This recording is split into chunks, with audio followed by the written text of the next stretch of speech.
Good evening student. ನನ್ನ ಹೆಸರು ಶಿವಕುಮಾರ್ ಸೂರ್ಯವಂಶಿ. ನಿಮಗೆ ಇವತ್ತಿನ ದಿವಸ ಕನ್ನಡ ಭಾಷೆಯ ಪಾಠವನ್ನು ಹೇಳಿಕೊಡಲಿಕ್ಕೆ ಬಂದಿದ್ದೇನೆ. ವಿಶೇಷವಾಗಿ ನಮ್ಮ ಪ್ರೆಸೆಂಟ್ ಕ್ಲಾಸಿನಿಂದ ಕೊಡುವಂಥ ನಿಮಗೆ ಎಲ್ಲ ಪಾಠಗಳು ಕನ್ನಡ ಒಳಗೊಂಡಂತೆ ಇತರ ಭಾಷೆಗಳಾದಂಥ ಹಿಂದಿ, ಇಂಗ್ಲೀಷ್, ಸಮಾಜ, ಕನ್ನಡ, ವಿಜ್ಞಾನ ಹೀಗೆ ಇನ್ನಿತರ ಎಲ್ಲ ಪಾಠಗಳು ಅತಿ ಪ್ರಾಮುಖ್ಯತೆಯಿಂದ ಕೂಡಿದೆ ಅಂಥೇಳಿ ನಾನು ನಿಮಗೆ ಹೇಳೋಕ್ಕೆ ಇಷ್ಟಪಡ್ತೇನೆ. ಸೊ ದಯಮಾಡಿ ವಿದ್ಯಾರ್ಥಿಗಳು ಎಲ್ಲರೂ ಒಳ್ಳೆಯ ರೀತಿಯಿಂದ ಪಾಠವನ್ನು ಕಲಿತುಕೊಂಡು ಒಳ್ಳೆಯ ರೀತಿಯಿಂದ ಓದಿ ತಾವು ಮುಂದಿನ ನಿಮ್ಮ ಜೀವನದಲ್ಲಿ ನಿಜ ಜೀವನದಲ್ಲಿ ಯಶಸ್ವಿ ಆಗಬೇಕಂಥೇಳಿ ನಮ್ಮ ಪ್ರೆಸೆಂಟ್ ಕ್ಲಾಸಿನ ಮುಖ್ಯಸ್ಥರು ಮತ್ತು ಎಲ್ಲ ನಮ್ಮ ಸಿಬ್ಬಂದಿ ವರ್ಗದವರ ಆಶಯ ಆಗಿದೆ ಅಂಥೇಳಿ ಹೇಳಕ್ಕೆ ಇಷ್ಟಪಡ್ತಿದ್ದೇವೆ. ವಿಶೇಷವಾಗಿ ಈ ಒಂದು ಆನ್ಲೈನ್ ಕ್ಲಾಸಿನ ಉಪಯೋಗವನ್ನು ತಾವು ವಿಶೇಷವಾಗಿ ಗ್ರಾಮೀಣ ಭಾಗದವರು ಮತ್ತು ಸರ್ಕಾರಿ ಶಾಲೆಯಲ್ಲಿ ಓದುತ್ತಿರುವಂಥ ಮಕ್ಕಳಿಗಾಗಿ ವಿಶೇಷವಾಗಿ ರೂಪಿಸಲಾದಂಥ ಈ ಒಂದು ಯೋಜನೆ. ಸೊ ಮಕ್ಕಳೇ, ತಾವು ಒಳ್ಳೆಯ ರೀತಿಯಲ್ಲಿ ಅಭ್ಯಾಸ ಮಾಡಿ ನಿಮ್ಮ ಮನೆಗೆ ಮತ್ತು ನಿಮ್ಮ ವೈಯಕ್ತಿಕವಾಗಿ ಕೂಡ ನಿಮ್ಮ ಜೀವನದಲ್ಲಿ ತಾವು ಮುಂದುವರಿಬೇಕಂತೇಳಿ ನಮ್ಮ ಸಂಸ್ಥೆ ಪರವಾಗಿ ನಾವು ನಿಮ್ಮನ್ನು ಹಾರೈಸುವವರಾಗಿದ್ದೇವೆ. ಸೊ ವಿಶೇಷವಾಗಿ ಮಕ್ಕಳೇ, ಇವತ್ತಿನ ದಿವಸ ಕನ್ನಡ ಭಾಷೆಯಲ್ಲಿ ನಾವು ಆಲ್ರೆಡಿ ಒಂದು ಪದ್ಯಗಳನ್ನು ಮುಗಿಸಿದ್ದೇವೆ. ಈಗ ನಾವು ಎರಡನೇ ಪದ್ಯಕ್ಕೆ ಬರ್ತಾ ಇದ್ದೇವೆ. ಸೊ ಗದ್ಯ ಪಾಠದಲ್ಲಿ ನಾವು 4 ಪಾಠಗಳನ್ನು ಮುಗಿಸಿದ್ದೇವೆ. ಪದ್ಯ ಭಾಗದಲ್ಲಿ ಒಂದು ಪಾಠವನ್ನು ಮುಗಿಸಿ ಈಗ ನಾವು ಎರಡನೇ ಪಾಠಕ್ಕೆ ಬಂದಿದ್ದೇವೆ. ಒಂದು ಪದ್ಯ ಅಂದರೆ ಸಂಕಲ್ಪ ಗೀತೆ ಅಂತೇಳಿ ನಾವು ಕಳೆದ ವಾರದಲ್ಲಿ ಮುಗಿಸಿದ್ದೇವೆ. ಇವತ್ತಿನ ದಿವಸ ನಾವು ಹಕ್ಕಿ ಹಾರುತ್ತಿದೆ ನೋಡಿದ್ದೀರಾ ಎಂಬ ಎರಡನೇ ಪದ್ಯ ಬಗ್ಗೆ ನಾವು ಇವತ್ತು ಅಭ್ಯಾಸ ಮಾಡುವವರಾಗಿದ್ದೇವೆ. ಸೊ ಈ ಹಕ್ಕಿ ಹಾರುತ್ತಿದೆ ನೋಡಿದ್ದೀರಾ ಅನ್ನುವ ಪಾಠದ ವಿಶೇಷವಾಗಿ ನಾವು ಕವಿಯವರ ಪರಿಚಯವನ್ನು, ಅಂದರೆ ನಾವು ಕನ್ನಡ ಭಾಷೆಗೆ ಬಂದಾಗ ನಾವು ಯಾವುದೇ ಪದ್ಯ ಅಥವಾ ಗದ್ಯವನ್ನಿದ್ದರೆ ಆ ಪಾಠದ ಕೃತಿಕಾರ ಅಥವಾ ಕವಿಯ ಪರಿಚಯ ಮತ್ತು ಕವಿಯ ಆಶಯ ಮತ್ತು ಕಠಿಣ ಶಬ್ದಗಳು ಹಾಗೂ ವ್ಯಾಕರಣಗಳು, ಈ 4 ಅಂಶಗಳನ್ನು ನೋಡಿಕೊಂಡು ನಾವು ಮುಂದೆ ಹೋಗ್ತಾ ಇದ್ದೇವೆ. ಅಂದರೆ ಇದರಿಂದ ಏನು ಉಪಯೋಗ ಅಂದರೆ, ನಾವು ಈ ಕಠಿಣ ಶಬ್ದಗಳನ್ನು ನೋಡಿ ಲೇಖಕರ ಪರಿಚಯ, ಕವಿಯ ಆಶಯ ನೋಡಿಕೊಂಡು ನಾವು ಮುಂದೆ ಹೋದರೆ ನಮಗೆ ಮುಂದಿನ ಪಾಠ ಸರಳವಾಗಿ ನಮಗೆ ಅರ್ಥವಾಗುವಂತೆ ಇರುತ್ತದೆ. ಸೊ ಅದಕ್ಕಾಗಿ ನಾವು ಇವತ್ತಿನ ಪಾಠದ ನಮ್ಮ ಕವಿಗಳಾದಂಥ ನಮ್ಮ ದ ರಾ ಬೇಂದ್ರೆಯವರ ಬಗ್ಗೆ ನೋಡಿಕೊಂಡು ನಾವು ಮುಂದೆ ಹೋಗೋಣ. ಮಕ್ಕಳೇ, ದ ರಾ ಬೇಂದ್ರೆಯವರು ಯಾರೀಗ ಗೊತ್ತಿಲ್ಲ ಹೇಳ್ರಿ? ತುಂಬ ಪ್ರಮುಖರಾದಂಥ ಕನ್ನಡ ಸಾಹಿತ್ಯದಲ್ಲಿ ಒಂದು ಕಣ್ಮಣಿ ಅಂತ ಹೇಳ್ಬೋದು ನಾವು. ಯಾಕೆಂದರೆ ಜ್ಞಾನಪೀಠ ಪುರಸ್ಕರ್ತರವರು 4 ತಂತಿ ಎನ್ನುವಂಥ ಒಂದು ಮಹಾಕಾವ್ಯಕ್ಕೆ ಇವರಿಗೆ ಕೇಂದ್ರ ಸರ್ಕಾರವು ಜ್ಞಾನಪೀಠ ಪ್ರಶಸ್ತಿಯನ್ನು ಕೊಟ್ಟಿದೆ. ಸೊ ನಮ್ಮ ಕನ್ನಡ ಭಾಷೆಗೆ ಇಲ್ಲಿವರೆಗೆ 8 ಜ್ಞಾನಪೀಠ ಪ್ರಶಸ್ತಿಗಳನ್ನು ಬಂದಿದ್ದೇವೆ. ಅದರಲ್ಲಿ ದ ರಾ ಬೇಂದ್ರೆಯವರು ಕೂಡ ಒಬ್ಬರು.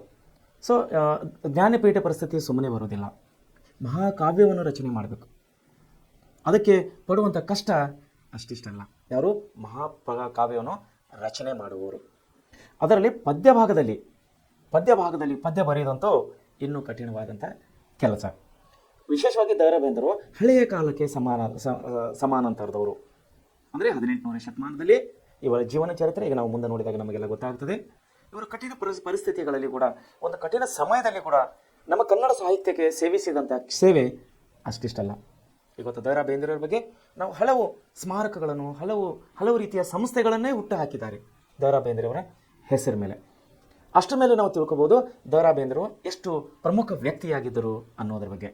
ವಿಶೇಷವಾಗಿ ಒಂದು ನಿಮಗೆ ಉದಾಹರಣೆ ಹೇಳಬೇಕಂದ್ರೆ, ನಮ್ಮ ಹುಬ್ಬಳ್ಳಿ ಧಾರವಾಡ ಮಧ್ಯದಲ್ಲಿ ತಿರುಗುವಂಥ ನಮ್ಮ ಪ್ರೈವೇಟ್ ಅಂದರೆ ಖಾಸಗಿ ಬಸ್ಗಳ ಹೆಸರು ಬೇಂದ್ರೆ ರಸ್ತೆ ಸಾರಿಗೆ ಸಂಸ್ಥೆ ಅಂತೇಳಿ. ಬೇಂದ್ರೆ ರಸ್ತೆ ಸಾರಿಗೆ ಸಂಸ್ಥೆ. ಸೊ ಬೇಂದ್ರೆಯವರ ಮೇಲೆ ಇದ್ದಂಥ ಅಭಿಮಾನ, ದ ರಾ ಬೇಂದ್ರೆಯವರ ಮೇಲೆ ಇದ್ದಂಥ ಅಭಿಮಾನ ಎಷ್ಟು ಅನ್ನೋದು ತಾವು ಇಷ್ಟರ ಮೇಲೆ ತಿಳಿಸ್ಕೋಬೋದು. ಏಕೆಂದರೆ ಬೇಂದ್ರೆಯವರು ಗೊತ್ತಿಲ್ಲದವರು ಕೂಡ, ಹೊಲದಲ್ಲಿ ಕೆಲಸ ಮಾಡೋ ಕೂಲಿ ಕಾರ್ಮಿಕರು, ಕಟ್ಟಡ ಕಾರ್ಮಿಕರು ಕೂಡ, ಅಕ್ಷರ ತಿಳಿಯಲಾರದೆ ಇದ್ದವರು ಕೂಡ, ಯಾವ ಬಸ್ಸಿಗೆ ಬಂದಿಯಪ್ಪ, ಯಾವ ಬಸ್ಸಿಗೆ ಬರ್ತಾ ಇದ್ದೀವಿ, ಬೇಂದ್ರೆ ಬಸ್ಸಿಗೆ ಬರ್ತಾ ಇದ್ದೀನಪ್ಪ ಅಂತೇಳಿ ಫೋನ್ನಲ್ಲಿ ಕೇಳ್ತಾರೆ. ಅಂದರೆ ಅಷ್ಟು ಫೇಮಸ್ ಬೇಂದ್ರೆ ಬಸ್ ಅಂಥೇಳಿ ಇವತ್ತು ಫೇಮಸ್ ಆಗಿದೆ. ದ ರಾ ಬೇಂದ್ರೆಯವರ ಸಾಹಿತ್ಯಕ್ಕೆ ಸೇವಿಸಿದಂಥ ಸೇವೆ ಅಷ್ಟಿಷ್ಟಲ್ಲ. ಈ ದ ರಾ ಬೇಂದ್ರೆಯವರ ಬಸ್ ಸಾರಿಗೆ ಸಂಸ್ಥೆ ಅಂದರೆ ಅವರಿಗೆ ಸಂಬಂಧಪಟ್ಟಿದ್ದಿಲ್ಲ ಬಸ್, ಅವರೇನು ಆಸ್ತಿ ಏನಿಲ್ಲ. ಆದರೆ ಖಾಸಗಿ ಸಾರಿಗೆ ಸಂಸ್ಥೆಯವರು ಅವರ ಮೇಲೆ ಇಟ್ಟಂಥ ಅಭಿಮಾನ, ಬೇಂದ್ರೆಯವರ ಮೇಲೆ ಇಟ್ಟ ಅಭಿಮಾನ ಬೇಂದ್ರೆ ಸಾರಿಗೆ ಸಂಸ್ಥೆ ಅಂತೇಳಿ. ಇವತ್ತು ಕೂಡ ಬೇಂದ್ರೆ ಬಸ್ ಅಂತೇಳಿ ನಮ್ಮಲ್ಲಿ ಫೇಮಸ್ ಇದೆ ಧಾರವಾಡದಲ್ಲಿ. ಅದು ಹುಬ್ಬಳ್ಳಿ ಧಾರವಾಡ ಮಧ್ಯದಲ್ಲಿ ತಿರುಗುವಂಥ ಎಲ್ಲ ಖಾಸಗಿ ಬಸ್ಸುಗಳು ಬೇಂದ್ರೆ ಬಸ್ಸುಗಳಾಗಿವೆ. ಸೊ ಅಷ್ಟು ಪ್ರಖ್ಯಾತಿಯನ್ನು ಇವತ್ತಿಗೂ ಕೂಡ ಬೇಂದ್ರೆಯವರ ಹೆಸರು ಒಂದು ಅಮರವಾಗಿದೆ ಅಂಥೇಳಿ ನಾವು ಹೇಳ್ಬೋದು. ನೋಡಿ ವಿದ್ಯಾರ್ಥಿಗಳೇ, ಮನುಷ್ಯನು ಹುಟ್ಟಿದ ಮೇಲೆ ಹುಟ್ಟು ಉಚಿತ, ಸಾವು ಖಚಿತ ಅಂಥೇಳಿ ನಾವು ಹೇಳ್ತೀವಿ. ಹುಟ್ಟು ಉಚಿತ, ಯಾರು ಅರ್ಜಿ ಹಾಕಿ ಹುಟ್ಟಿಲ್ಲ. ನಾನು ಹುಟ್ಟಬೇಕಂದ್ರೆ, ನೀವು ಹುಟ್ಟಬೇಕಂದ್ರೆ ಯಾರು ಅಪ್ಲಿಕೇಶನ್ ಹಾಕಿ ಹುಟ್ಟಿಲ್ಲ ನಾವು. ಆದರೆ ಸಾವು ಮಾತ್ರ ಖಚಿತ ಇದೆ, ಫಿಕ್ಸ್. ಅದನ್ನು ತಪ್ಪಿಸ್ಕೊಳ್ಳೋಕ್ಕೆ ಯಾರಿಂದಲೂ ಸಾಧ್ಯವಿಲ್ಲ. ಆದರೆ ಈ ಹುಟ್ಟು ಮತ್ತು ಸಾವು ಈ ಮಧ್ಯದಲ್ಲಿರುವಂಥ ಏನು ಅವಧಿ ಇದೆಯಲ್ಲ, ಈ ಸಮಯ ಇದೆಯಲ್ಲ, ಅದು ತುಂಬ ಮುಖ್ಯವಾದ ವಿದ್ಯಾರ್ಥಿಗಳೇ.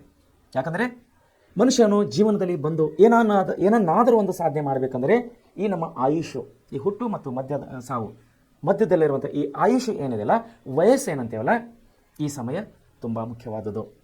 ಅದಕ್ಕಾಗಿ ಅಂತಾರೆ, ಆಡಿದ ಮಾತು, ಬಿಟ್ಟ ಬಾಣ, ಕಳೆದ ಸಮಯ ನಮ್ಮ ಜೀವನದಲ್ಲಿ ಇನ್ನೊಂದು ಸಾರಿ ಬರಲಿಕ್ಕೆ ಸಾಧ್ಯವೇ ಇಲ್ಲ. ಸೊ ಬದುಕಿದ್ದಾಗಲೇ ಸಮಯದ ಸದುಪಯೋಗವನ್ನು ಪಡಿಕೊಂಡು ನಾವು ಏನಾದರೂ ಒಳ್ಳೆಯ ಹೆಸರನ್ನು ಮಾಡಬೇಕು, ಒಂದು ಇತಿಹಾಸನ ರಚನೆ ಮಾಡಬೇಕು. ಉದಾಹರಣೆಗೆ ದ.ರಾ. ಬೇಂದ್ರೆ ಅವರು ಮಾಡಿದ ಹಾಗೆ ನೋಡಿ, ಬೇಂದ್ರೆ ಅವರು ಸಾಹಿತ್ಯಕ್ಕೆ ಸೇವೆ ಅಷ್ಟಿಷ್ಟಲ್ಲ, ವಿಶೇಷವಾಗಿ ನಮ್ಮ ಕನ್ನಡ ಭಾಷೆಗೆ ಅವರು ಬೇರೆ ಬೇರೆ ಭಾಷೆಗಳಿಗೂ ಭಾಷಾಂತರ ಮಾಡಿದ್ದಾರೆ. ಬೇರೆ ಭಾಷೆಗಳಲ್ಲಿ ಕೂಡ ಇವರು ಪರಿಣಿತಿಯನ್ನು ಹೊಂದಿದವರು. ಅದು ಸೇವೆ ಸಲ್ಲಿಸೋದು ಕನ್ನಡ ಭಾಷೆಗೆ, ಕನ್ನಡದ ಉಳಿವಿಗಾಗಿ, ಕನ್ನಡದ ಅಭಿವೃದ್ಧಿಗಾಗಿ, ಕನ್ನಡದ ಬೆಳವಣಿಗೆಯಲ್ಲಿ ದ.ರಾ. ಬೇಂದ್ರೆ ಅವರ ಒಂದು ಸೇವೆ ಅತಿ ಹಿರಿಮೆಯಾಗಿದೆ ಅಂಥೇಳಿ ನಾನು ನಿಮಗೆ ಹೇಳೋಕ್ಕೆ ಇಷ್ಟಪಡ್ತೇನೆ. ಸೊ ಇದು ಅವ್ರ ಬಗ್ಗೆ ಎಷ್ಟೇ ಮಾತಾಡಿದ್ರೂ ಕಡಿಮೆ ಇದೆ. ನಾನು ಸಂಕ್ಷಿಪ್ತವಾಗಿ ನಿಮಗೆ 2 ವಾಕ್ಯದಲ್ಲಿ ಹೇಳಿದ್ದೇನೆ. ಮುಂದೆ ನಾವು ಅವ್ರ ಬಗ್ಗೆ ನೋಡೋಣ. ಸೊ ವಿದ್ಯಾರ್ಥಿಗಳೇ, ಅಂಬಿಕಾ ತನಯ ದತ್ತ ಎಂಬ ಕಾವ್ಯನಾಮದಿಂದ ಅಂಬಿಕಾ ತನಯ ದತ್ತ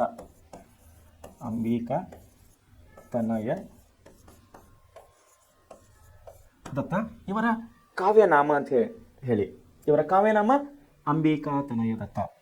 ಅಂಬಿಕಾ ತನಯ ದತ್ತ ಎಂಬ ಕಾವ್ಯನಾಮದಿಂದ ಪ್ರಸಿದ್ಧರಾಗಿರುವ ದತ್ತಾತ್ರೇಯ ರಾಮಚಂದ್ರ ಬೇಂದ್ರೆ ಇವರು ಧಾರವಾಡದವರು. ನೋಡಿ, ದತ್ತಾತ್ರೇಯ ರಾಮಚಂದ್ರ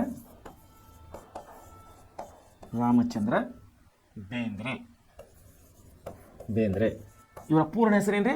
ದತ್ತಾತ್ರೇಯ ರಾಮಚಂದ್ರ ಬೇಂದ್ರೆ.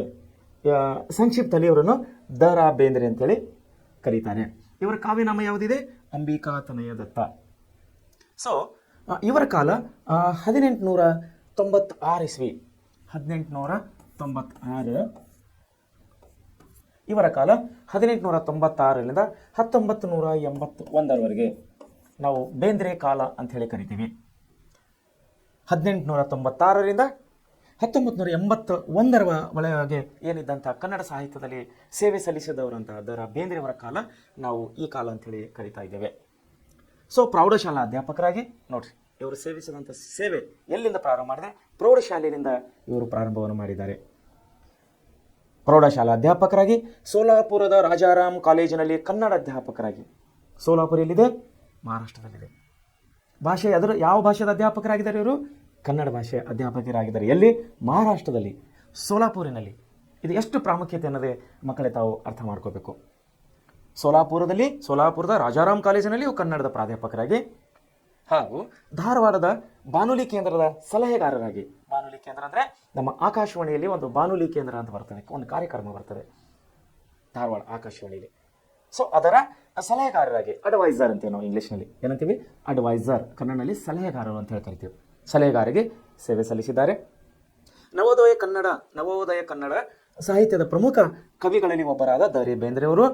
ಬೇಂದ್ರೆಯವರು ಅವರು ಬರೆದಂಥ ಅನೇಕ ಕೃತಿಗಳಾಗಿದೆ. ಅದರಲ್ಲಿ ಗರಿ, ಕೃಷ್ಣಕುಮಾರಿ, ಉಯ್ಯಾಲೆ, ಸಖೀಗೀತ, ನಾದಲೀಲೆ, ಮೇಘದೂತ, ಗಂಗಾವತರಣ, ಸೂರ್ಯಪಾನ, ನಗೆಯ ಹೊಗೆ, ಸಾಹಿತ್ಯದ ವಿರಾಟ ಸ್ವರೂಪ ಮೊದಲಾದ ಕೃತಿಗಳ ಇವರು ನಿರ್ಮಾಣ ಮಾಡಿದ್ದಾರೆ. ಮರಾಠಿ ಇಂಗ್ಲಿಷ್ ಭಾಷೆಯು ಸೇರಿದಂತೆ, ಅಂದರೆ ಮರಾಠಿ ಮತ್ತು ಇಂಗ್ಲಿಷ್ ಭಾಷೆಯು ಸೇರಿದಂತೆ ಸಾಹಿತ್ಯದ ವಿವಿಧ ಪ್ರಕಾರಗಳಲ್ಲಿ ತನ್ನ ಕೃತಿಗಳನ್ನು ಇವರು ರಚನೆ ಮಾಡಿದ್ದಾರೆ. ಅರಳು ಮರಳು ಕವನ ಸಂಕಲನಕ್ಕೆ ಕೇಂದ್ರ ಸಾಹಿತ್ಯ ಅಕಾಡೆಮಿ ಪ್ರಶಸ್ತಿಯನ್ನು ಇವರಿಗೆ ಲಭಿಸಿದೆ. ಸೊ ಕೇಂದ್ರ ಸರ್ಕಾರವು ಸಾಹಿತ್ಯಿಕ ಕ್ಷೇತ್ರಕ್ಕೆ ಕೊಡುವಂಥ ಒಂದು ದೊಡ್ಡ ಕೊಡುಗೆ ಅಂದರೆ ಕೇಂದ್ರ ಸಾಹಿತ್ಯ ಅಕಾಡೆಮಿ ಪ್ರಶಸ್ತಿ ಅಂತೇಳಿ. ಇದು ಎಲ್ಲರಿಗೆ ಸಿಗೋದಿಲ್ಲ. ಇದು ಒಂದು ಪ್ರಮುಖವಾದ ಕೃತಿಯನ್ನು ರಚಿಸಿದಾಗ ಮಾತ್ರ ಅದು ಸಾಹಿತ್ಯ ಕ್ಷೇತ್ರವು ಅದನ್ನು ಕೂಲಂಕುಷವಾಗಿ ಪರಿಶೀಲನೆ ಮಾಡಿದಾಗ ಆ ಒಂದು ಪ್ರಶಸ್ತಿಗೆ ಅರ್ಹರಾದಾಗ ಮಾತ್ರ ಈ ಪ್ರಶಸ್ತಿಯನ್ನು ಕೊಡ್ತಾರೆ ಕೇಂದ್ರ ಸರ್ಕಾರದವರು. ಸೊ ಇವರಿಗೆ ಕೇಂದ್ರ ಸಾಹಿತ್ಯ ಅಕಾಡೆಮಿ ಪ್ರಶಸ್ತಿ ಕೂಡ ಸಿಕ್ಕಿದೆ. ಅದು ಯಾವ ಕಾವ್ಯಕ್ಕೆ ಸಿಕ್ಕಿದೆ ಅಂದರೆ ಅರಳು ಮರಳು ಎಂಬ ಕವನಕ್ಕೆ ಇವರಿಗೆ ಕೇಂದ್ರ ಸಾಹಿತ್ಯ ಅಕಾಡೆಮಿ ಪ್ರಶಸ್ತಿ ಕೂಡ ಸಿಕ್ಕಿದೆ. ಅದೇ ರೀತಿ ನಾನು ಮುಂಚೆ ಹೇಳಿದಾಗೆ 4 ತಂತಿ ಕವನ ಸಂಕಲನಕ್ಕೆ 4 ತಂತಿ ಕವನ ಸಂಕಲನಕ್ಕೆ ಜ್ಞಾನಪೀಠ ಪ್ರಶಸ್ತಿ ಕೂಡ ಇವರಿಗೆ ಸಿಕ್ಕಿದೆ. ಅತ್ಯುನ್ನತ ಪ್ರಶಸ್ತಿ ಭಾಷೆಯಲ್ಲಿ ಸೇವೆ ಸಲ್ಲಿಸಿದವರಂತ ಕೊಡುವವರಿಗೆ, ಭಾಷೆಯಲ್ಲಿ ಸೇವಿಸಿದವರಿಗೆ ಕೊಡುವಂಥ ಅತ್ಯುನ್ನತ ಪ್ರಶಸ್ತಿ ಅಂದರೆ ಜ್ಞಾನಪೀಠ ಪ್ರಶಸ್ತಿ. ಇಲ್ಲಿವರೆಗೆ ಎಲ್ಲಕ್ಕಿಂತ ಹೆಚ್ಚು ಜ್ಞಾನಪೀಠ ಪ್ರಶಸ್ತಿಗಳನ್ನು ಸಿಕ್ಕಿದ್ದು ಹಿಂದಿ ಭಾಷೆಗೆ. ಅಲ್ಲಿ 10 ಜ್ಞಾನಪೀಠ ಪ್ರಶಸ್ತಿಗಳನ್ನು ಹಂಚಿಕೊಂಡಿದ್ದಾರೆ ಅಲ್ಲಿನ ಕಾದಂಬರಿಕಾರರು ಅಥವಾ ಕವಿಯವರು, ಯಾರು ಹಿಂದಿ ಭಾಷೆಯಲ್ಲಿ. ಕನ್ನಡದಲ್ಲಿ ನಮಗೆ 8 ಜ್ಞಾನಪೀಠ ಪ್ರಶಸ್ತಿಗಳನ್ನು ನಮ್ಮ ಭಾಷೆಗೆ ಅಂದರೆ ಕನ್ನಡ ಭಾಷೆಗೆ ದೊರೆತಿವೆ.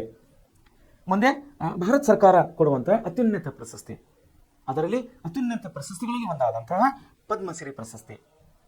ಸೊ ಭಾರತದಲ್ಲಿ ಅತ್ಯುನ್ನತ ನಾಗರಿಕ ಪ್ರಶಸ್ತಿ ಅಂತ ಹೇಳಿ ಕರಿತೀನಿ. ಒಂದು ಭಾರತ ರತ್ನ, ಪದ್ಮಶ್ರೀ, ಪದ್ಮಭೂಷಣ ಮತ್ತು ಪದ್ಮವಿಭೂಷಣ. ಅನೇಕ ಕ್ಷೇತ್ರಗಳಲ್ಲಿ ಸೇವೆ ಸಲ್ಲಿಸಿದಂತಹ ಮಹಾನ್ ವ್ಯಕ್ತಿಗಳಿಗೆ ಮಾತ್ರ ಕೊಡುವಂತಹ ಪ್ರಶಸ್ತಿ ಅತ್ಯುನ್ನತ ನಾಗರಿಕ ಪ್ರಶಸ್ತಿ ಕೇಂದ್ರ ಸರ್ಕಾರದವರು ಕೊಡ್ತಾ ಇದ್ದಾರೆ ಪ್ರಸ್ತುತವಾಗಿ ನಮ್ಮ ದೇಶದಲ್ಲಿ. ಅದರಲ್ಲಿ ಪದ್ಮಶ್ರೀ ಪ್ರಶಸ್ತಿ ಇವರಿಗೆ ಬಂದಿದೆ. ಯಾವ ಪ್ರಶಸ್ತಿ? ಪದ್ಮಶ್ರೀ ಪ್ರಶಸ್ತಿ ಇವರಿಗೆ ಕೇಂದ್ರ ಸರ್ಕಾರದಿಂದ ಸಿಕ್ಕಿದೆ. ಮುಂದೆ 1943ರಲ್ಲಿ ದ ರಾ ಬೇಂದ್ರೆ ಅವರು ಶಿವಮೊಗ್ಗದಲ್ಲಿ ಸಮಾವೇಶಗೊಂಡ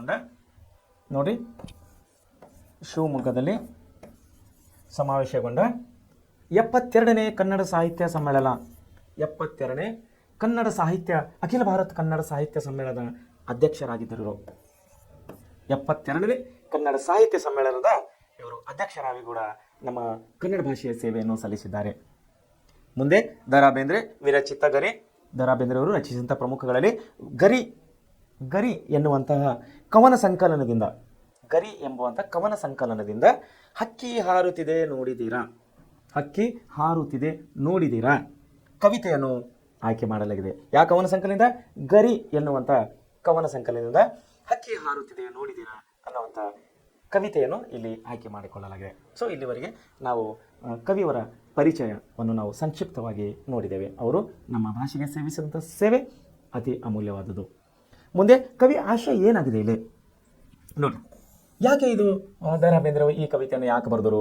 ಹಕ್ಕಿ ಹಾರುತ್ತದೆ ಕವಿ ಪದ್ಯ ಬರಿಬೇಕಂತೇಳಿ ಇವ್ರ ತಲೆಯಲ್ಲಿ ಯಾಕೆ ಬಂತು? ಏನು ಅವ್ರ ಉದ್ದೇಶ ಆಗಿತ್ತು? ಅಥವಾ ಅವ್ರ ತಲೆಯಲ್ಲಿ ಏನು ಹೊಳಿತು? ಅವರ ಆಶಯ ಏನಾಗಿತ್ತು ಅನ್ನೋ ಬಗ್ಗೆ ನಾವಿಲ್ಲಿ ನೋಡೋಣ. ಏನಿಲ್ಲ, ಕವಿ ಆಶಯ ಏನಾಗಿದೆ ಅಂದರೆ ಚಲನಶೀಲತೆ ಜೀವಂತಿಕೆಯೇ ಗುಣ. ನೋಡಿ, ಚಲನ ಅಂದರೆ ನಡೆಯೋದು, ಚಲನಶೀಲತೆ ಜೀವಂತಿಕೆಯ, ಮರಣಾಂತಿಕೆ ಇಲ್ಲ. ಮರಣ ಅಂತಂದರೆ ಸತ್ತವರು, ಜೀವಂತಿಕೆ ಅಂದರೆ ಬದುಕಿದ್ದವರು. ಚಲನಶೀಲತೆ ಅನ್ನೋದು ಬದುಕಿದ್ದವರ ಅಂದರೆ ಜೀವಂತಿಕೆಯ ಒಂದು ಗುಣ. ಅಂದರೆ ಬದುಕಿದ್ದಂಥ ವಸ್ತು, ಬದುಕಿದ್ದಂಥ ಮನುಷ್ಯ ಚಲನ ಅಂದರೆ ಅವನು ನಡಿಲೇಬೇಕು. ಒಂದೇ ಸ್ಥಳದಲ್ಲಿ ನಿಂತ್ಕೊಳ್ಳೋಕ್ಕಾಗುತ್ತಾ? ಎಷ್ಟು ತಾಸು ನಿಂತ್ಕೋಬೋದು? ಎಷ್ಟು ಗಂಟೆ ನಿಂತ್ಕೋಬೋದು? ಎಷ್ಟು ದಿನ ನಿಂತ್ಕೋಬೋದು? ನಡಿಲೇಬೇಕಲ್ಲ, ನಿಂತ್ಕೊಳ್ಳೋಕ್ಕಾಗುತ್ತಾ? ನಾವು ಸೊ ಇಲ್ಲೇನಂತಾನ, ಚಲನಶೀಲತೆ ಅನ್ನೋದು ಜೀವಂತಿಕೆಯ ಗುಣ. ಜೀವಂತಿಕೆ ಅಂದರೆ ಬದುಕಿದ್ದವರ ಗುಣ, ಸತ್ತೋರ್ದಿಲ್ಲ. ಸತ್ತವ್ರು ಮಲ್ಕೊಂಡಿರ್ತಾರೆ ಆರಾಮಾಗಿ, ನೋ ಟೆನ್ಷನ್. ಬಟ್ ಬದುಕಿದ್ದವರು ಅವರಿಗೆ ತುಂಬ ಟೆನ್ಷನ್ ಇರ್ತದೆ. ಚಲನಶೀಲತೆ ಬದುಕಿದ್ದವರ ಒಂದು ಗುಣ. ನಿಸರ್ಗದ ಹೊಂದಾಣಿಕೆಯಂತೆ ನೋಡಿ, ನಿಸರ್ಗ ಕ್ಲೈಮೇಟ್, ನಮ್ಮ ಸುತ್ತಮುತ್ತಲಿರೋ ಪರಿಸರ, ನಿಸರ್ಗದ ಹೊಂದಾಣಿಕೆಯಂತೆ, ನಿಸರ್ಗ ನಮ್ಮನ್ನು ಯಾವ ರೀತಿ ಹೊಂದಾಣಿಕೆ ಮಾಡ್ತಾ ಇದ್ದೆವೋ ಆ ರೀತಿ ಕಾಲ ಉರುಳ್ತಾ ಇರ್ತದೆ. ಉದಾಹರಣೆಗೆ ಇವಾಗ ಮಳೆಗಾಲ ಬಂದಿದೆ, ನೋಡ್ತಾ ಇದ್ದೀವಲ್ಲ. ಕಳೆದ 2-3 ದಿವಸಗಳಿಂದ ತುಂಬ ಮಳೆ ಆಗ್ತದೆ ಇಡೀ ದೇಶದಲ್ಲಿ, ಇಡೀ ರಾಜ್ಯದಲ್ಲಿ. ನಮ್ಮ ಸ್ಥಳೀಯವಾಗಿಯೂ ಕಳೆದ 2-3 ದಿವಸದಿಂದ ನಾವು ತುಂಬ ಮಳೆಯನ್ನು ನೋಡ್ತಾ ಇದ್ದೀವಿ. ಸೊ ಇದಕ್ಕಿಂತ ಮುಂಚೆ ಬೇಸಿಗೆ ಕಾಲ ಇತ್ತು, ಇವಾಗ ಮಳೆಗಾಲ ಇದೆ, ಇನ್ನು 2 ತಿಂಗಳ ಮೇಲೆ ಚಳಿಗಾಲ ಬರ್ತದೆ. ಸೊ ಏನಂದ್ರೆ ನಿಸರ್ಗದ ಹೊಂದಾಣಿಕೆ ಇದು ನಾನೇನು ಮಾಡೋಕ್ಕಾಗಲ್ಲ, ನೀವೇನು ಮಾಡೋಕ್ಕಾಗಲ್ಲ. ನಿಸರ್ಗದ ಹೊಂದಾಣಿಕೆಯಂತೆ ಕಾಲವನ್ನು ಉರುಳಿತಾ ಇರ್ತದೆ. ಮಳೆಗಾಲ ಹೋದ್ಮೇಲೆ ಬೇಸಿಗೆ ಬರ್ತದೆ, ಬೇಸಿಗೆ ಹೋದ್ಮೇಲೆ ಚಳಿಗಾಲ ಬರ್ತದೆ, ಇನ್ನೊಂದು ಕಾಲ ಹೋದ್ಮೇಲೆ ಇನ್ನೊಂದು ಕಾಲ ಬರ್ತದೆ. ಇದು ಶಾಶ್ವತವಲ್ಲ, ನಿಸರ್ಗದ ಕಾಲದಂತೆ ಇದು ಬದಲಾಯಿಸ್ತಾ ಇರ್ತದೆ, ಉರುಳ್ತಾ ಇರ್ತದೆ. ಮುಂದೆ ಅದಕ್ಕೆ ತಡೆ ಎಂಬುದೇ ಇಲ್ಲ. ಎಕ್ಸಾಂಪಲ್ ನೋಡ್ರಿ, ಈಗ ಮಳೆಗಾಲ ಬಂದದ, ಈಗ ಪುನಃ ಮಳೆಗಾಲ ಬರೋದೇ ಇಲ್ವಾ? ಇದು ಸ್ಟಾಪ್ ಆಯ್ತಾ? ಇಲ್ಲೇ ಸ್ಟಾಪ್ ಆಯ್ತಾ? ತಡೆ ಹಿಡಿಲ್ಲ ಆಯ್ತಾ? ನೋ. ನೆಕ್ಸ್ಟ್ ಈಗ ಚಳಿಗಾಲ ಆದಮೇಲೆ ಮುಂದೆ ಬೇಸಿಗೆ ಆದಮೇಲೆ ಮತ್ತೆ ಮಳೆಗಾಲ ಬರ್ತದೆ. ಇದನ್ನು ತಡೆಯಲಿಕ್ಕಾಗಲ್ಲ. ಇದು ಹೇಳ್ತಾರೆ ನಮ್ಮ ಕೈಯವರು. ನೋಡಿ ಎಷ್ಟು ಸುಂದರವಾಗಿ, ಎಷ್ಟು ಕ್ಲಿಯರ್ ಆಗಿ ಹೇಳ್ತಾ ಇದ್ದಾರೆ, ಎಷ್ಟು ಒಳ್ಳೆ ರೀತಿಯಲ್ಲಿ ಹೇಳ್ತಾರೆ ನೋಡ್ರಿ. ಎಂಥ ಪ್ರಭಾವಶಾಲಿ ಆದರು, ಎಷ್ಟೇ ಪ್ರಭಾವಶಾಲಿ ವ್ಯಕ್ತಿ ಆದರು, ಎಷ್ಟೇ ಟಾಟಾ ಬಿರ್ಲಾ ಆದರು, ಯಾರೇ ಅಂಬಾನಿ ಅದಾನಿ ಆದರೂ ಕೂಡ, ಎಷ್ಟೇ ಪ್ರಭಾವಶಾಲಿ ಆಗ್ತಾರೋ, ಎಷ್ಟೇ ದೊಡ್ಡ ಪೈಲ್ವಾನ ಆದರೂ ಕೂಡ, ಒಂದು ಸಣ್ಣ ಶಕ್ತಿಹೀನ ಮನುಷ್ಯನಾದರೂ ಕೂಡ ಒಂದು ದನ ಆದರೂ ಕೂಡ, ಒಂದು ಮನುಷ್ಯನಾದರೂ ಕೂಡ ಏನಂತಾರೆ, ನಿಸರ್ಗದತ್ತವಾದ ಕಾಲಚಕ್ರ. ಅಂದರೆ ನಿಸರ್ಗ ಅಂದರೆ ಪರಿಸರಕ್ಕೆ, ನಿಸರ್ಗಕ್ಕೆ ದತ್ತವಾದ, ನಿಸರ್ಗಕ್ಕೆ ಹೊಂದಿಕೊಳ್ಳುವಂಥ ಕಾಲಚಕ್ರದ ಎದುರಿನಲ್ಲಿ ಎಲ್ಲರೂ ತಲೆ ಬಾಗಲೇಬೇಕು. ಎಲ್ಲರೂ ತಲೆ ಬಾಗಲೇಬೇಕು, ಬೇರೆ ದಾರಿ ಇಲ್ಲ. ಮುಂದೆ ಅದಕ್ಕೆ ಹೊಂದಿಕೊಳ್ಳಲೇಬೇಕು. ನಾವು ನಿಸರ್ಗಕ್ಕೆ ಹೊಂದಿಕೊಳ್ಳಲೇಬೇಕು. ನಿಸರ್ಗಕ್ಕೆ ನಾವು ಹೊಂದಿಕೊಳ್ಬೇಕು ವಿನ ನಿಸರ್ಗ ನಮ್ಮ ಒಂದು ಪದ್ಧತಿಗೆ ಹೊಂದಿಕೊಳ್ಳುತ್ತಾ? ನಿಸರ್ಗ ನಮ್ಮ ಪ್ರಕಾರ ಹೊಂದಿಕೊಳ್ಳೋದಿಲ್ಲ. ನಿಸರ್ಗದ ಹಾಗೆ ನಾವು ಬದಲಾವಣೆ ಆಗಬೇಕು, ನಮ್ಮ ಹಾಗೆ ನಿಸರ್ಗ ಬದಲಾವಣೆ ಆಗೋದಿಲ್ಲ. ಸೊ ಮುಂದೆ ಆಯಾ ಕಾಲದಲ್ಲಿ ನಡೆದ ಪ್ರತಿಯೊಂದು ಘಟನೆಯು, ಆಯಾ ಕಾಲದಲ್ಲಿ ನಡೆದಂತೆ ಪ್ರತಿಯೊಂದು ಘಟನೆಯು ಕಾಲ ಉರುಳಿದಂತೆ ಇತಿಹಾಸವಾಗುತ್ತಾ ಹೋಗುತ್ತದೆ. ಕಾಲ ಉರುಳಿದಂತೆ ಇತಿಹಾಸ ಅಂದರೆ ನಿನ್ನೆ ಎಲ್ಲ ವಿಷಯಗಳು ಇತಿಹಾಸ ಪುಟಗಳನ್ನು ಸೇರಿವೆ. ನಾ ಇತಿಹಾಸ ಪಾಠದಲ್ಲಿ ನಿಮಗೆ ಬಹುಶಃ ಮೊದಲನೇ ದಿವಸನೇ ತಿಳಿಸಿದ್ದೀನಿ. ಇತಿಹಾಸ ಅನ್ನೋದು ನಿನ್ನೆವರೆಗೆ ನಡೆದಂಥ ಪ್ರತಿಯೊಂದು ವಿಷಯಗಳು ಇತಿಹಾಸ ಪುಟ ಸೇರಿವೆ. ಇವತ್ತು ನಡೀತಾ ಇರೋದು ಪ್ರಚಲಿತ ಘಟನೆ, ನಾಳೆ ನಡೀಬೇಕಾಗೋದು ಭವಿಷ್ಯದ ಘಟನೆ. ಸೊ ಇಲ್ಲಿ ತಾವು ಇತಿಹಾಸ ಬಗ್ಗೆ ನಿಮಗೆ ಒಂದು ಅರಿವನ್ನು ಕೊಡ್ತಾ ಇದ್ದೀನಿ. ಮುಂದೆ ಕವಿ ಬೇಂದ್ರೆಯವರು ಕಾಲದ ಗತಿಯನ್ನು ಹಾರುವ ಹಕ್ಕಿಯೊಂದಿಗೆ ಸಮೀಕರಿಸಿ ನೋಡುವ ಪ್ರಯತ್ನವನ್ನು ಮಾಡಿದ್ದಾರೆ. ನೋಡಿ, ಕವಿ ಬೇಂದ್ರೆಯವರು ಏನು ಮಾಡಿದ್ದಾರೆ, ಅವರು ಅವರ ಕಾಲದ ಗತಿಯನ್ನು ಅಂದರೆ ಅವತ್ತಿನ ಪರಿಸ್ಥಿತಿಯನ್ನು ಏನು ಮಾಡಿದ್ದಾರೆ, ಹಾರುವ ಹಕ್ಕಿಯೊಂದಿಗೆ, ಹಕ್ಕಿ ಎಲ್ಲ ಹಾರ್ತಾರೆ, ಆಕಾಶ ಮೇಲೆ ಹಾರ್ತಾರೆ, ಹೌದಲ್ಲ, ಹಾರುವ ಹಕ್ಕಿಯೊಂದಿಗೆ ಸಮೀಕರಿಸಿ, ಕ್ರೋಢೀಕರಿಸಿ ನೋಡುವ ಪ್ರಯತ್ನವನ್ನು ಮಾಡ್ತಾ ಇದ್ದಾರೆ ದ ರಾ ಬೇಂದ್ರೆಯವರು. ಹಕ್ಕಿಯ ಹಾರುವಿಕೆ ಪ್ರಕೃತಿಯ ಸಹಜ ಕ್ರಿಯೆ. ನೋಡ್ರಿ, ಹಕ್ಕಿಯ ಹಾರುವಿಕೆ ಪ್ರಕೃತಿಯ ಸಹಜ ಪ್ರಕ್ರಿಯೆ. ಅದು ಯಾರೇ ಮಾಡಿದಿಲ್ಲ. ಯುಗಗಳೇ ಉರುಳಿ ಹೋದರೂ ಕೂಡ ಹೊಸತನಕ್ಕೆ ತೆರೆದುಕೊಳ್ಳುವ ಸಂಕೇತವೂ ಆಗಿದೆ. ಹೊಸತನಕ್ಕೆ ತೆರೆದುಕೊಳ್ಳುವ ಸಂಕೇತ ಕೊಡುವ ಹಕ್ಕಿ ಹಾರುತ್ತಲಿಂದ ಆಗಿದೆ. ಶುಕ್ರ, ಚಂದ್ರ, ಮಂಗಳ, ಲೋಕ ಸಂಚಾರ ಕಾಲದ ಒಂದು ಭೌತಿಕ ಲಕ್ಷಣ.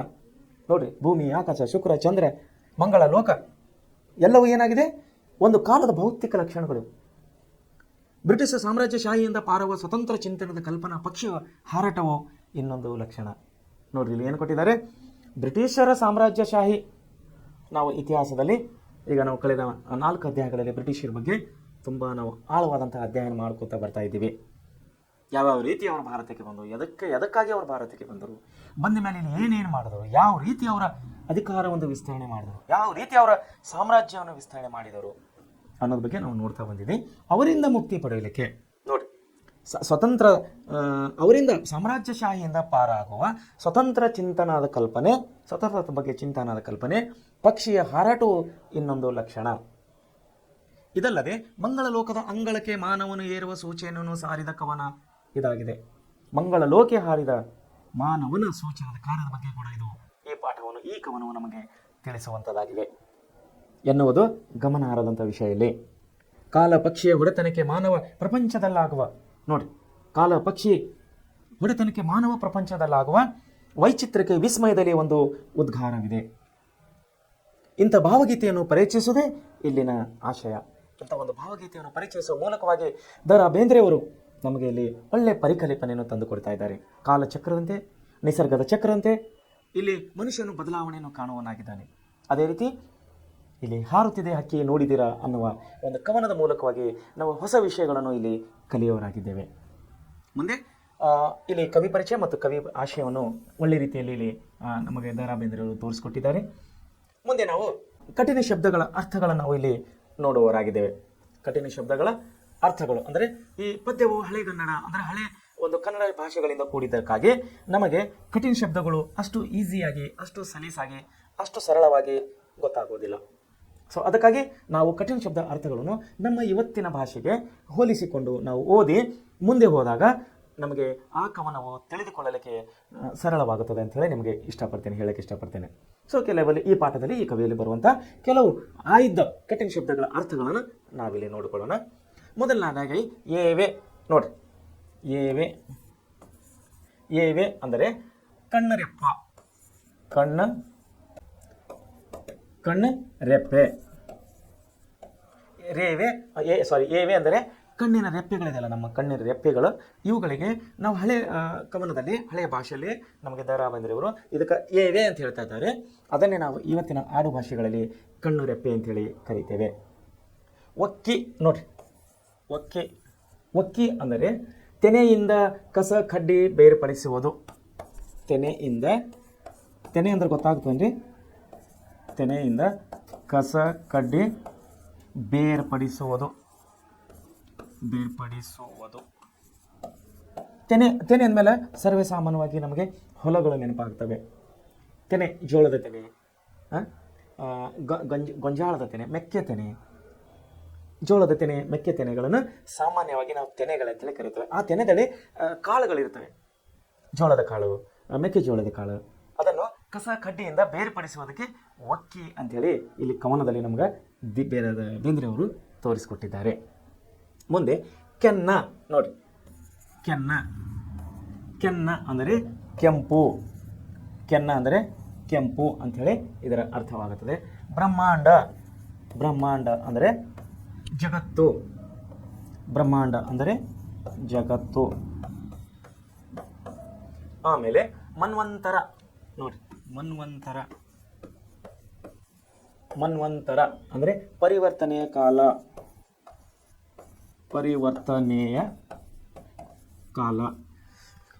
ಆಮೇಲೆ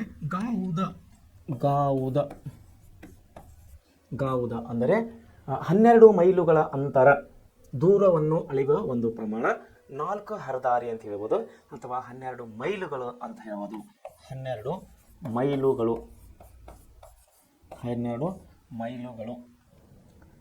ಆಮೇಲೆ ನೋಡ್ರಿ, ಗಾವುದ ಅಂದರೆ 12 ಮೈಲುಗಳ ಅಂತರಕ್ಕೆ ನಾವು ಗಾವುದ ಅಂತೇಳಿ ಕರಿತಾ ಇದ್ದೇವೆ.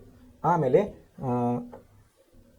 ತಿಂಗಳೂರು ನೋಡ್ರಿ, ಕಠಿಣ ಶಬ್ದಗಳಲ್ಲಿ ಈ ಒಂದು ಕವನದಲ್ಲಿ ಬರುವಂಥ ಈ ಪ್ರಮುಖವಾದಂತಹ ಕಠಿಣ ಶಬ್ದಗಳು ನೋಡ್ರಿ. ಗಾವುದಂದ್ರೆ ನಮ್ಗೆ ಗೊತ್ತಾಗೋದಿಲ್ಲ. ಗಾವುದಂದರೆ 12 ಮೈಲುಗಳನ್ನಂಥ ಅರ್ಥವನ್ನು ಯಾವಾಗ ನಾವು ಓದ್ಕೋತೀವಿ, ಪಾಠವನ್ನು ಒಳ್ಳೆಯ ರೀತಿಯಲ್ಲಿ ಓದ್ಕೋತೀವಿ, ಆವಾಗ ನಮ್ಗೆ ಪಾಠವನ್ನು ಸರಳೀಕರಣ ಆಗುತ್ತದೆ. ಸೊ ನೋಡ್ರಿ, ಇಲ್ಲಿ ತಿಂಗಳೂರು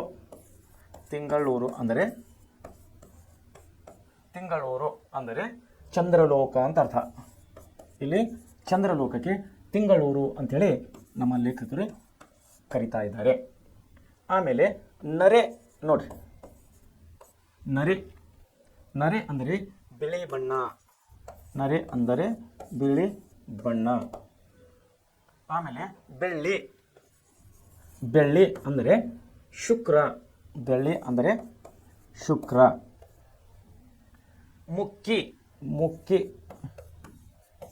ಮುಕ್ಕಿ ಅಂದರೆ ಗಬಗಬನೆ ತಿಂದು ನೋಡಿ,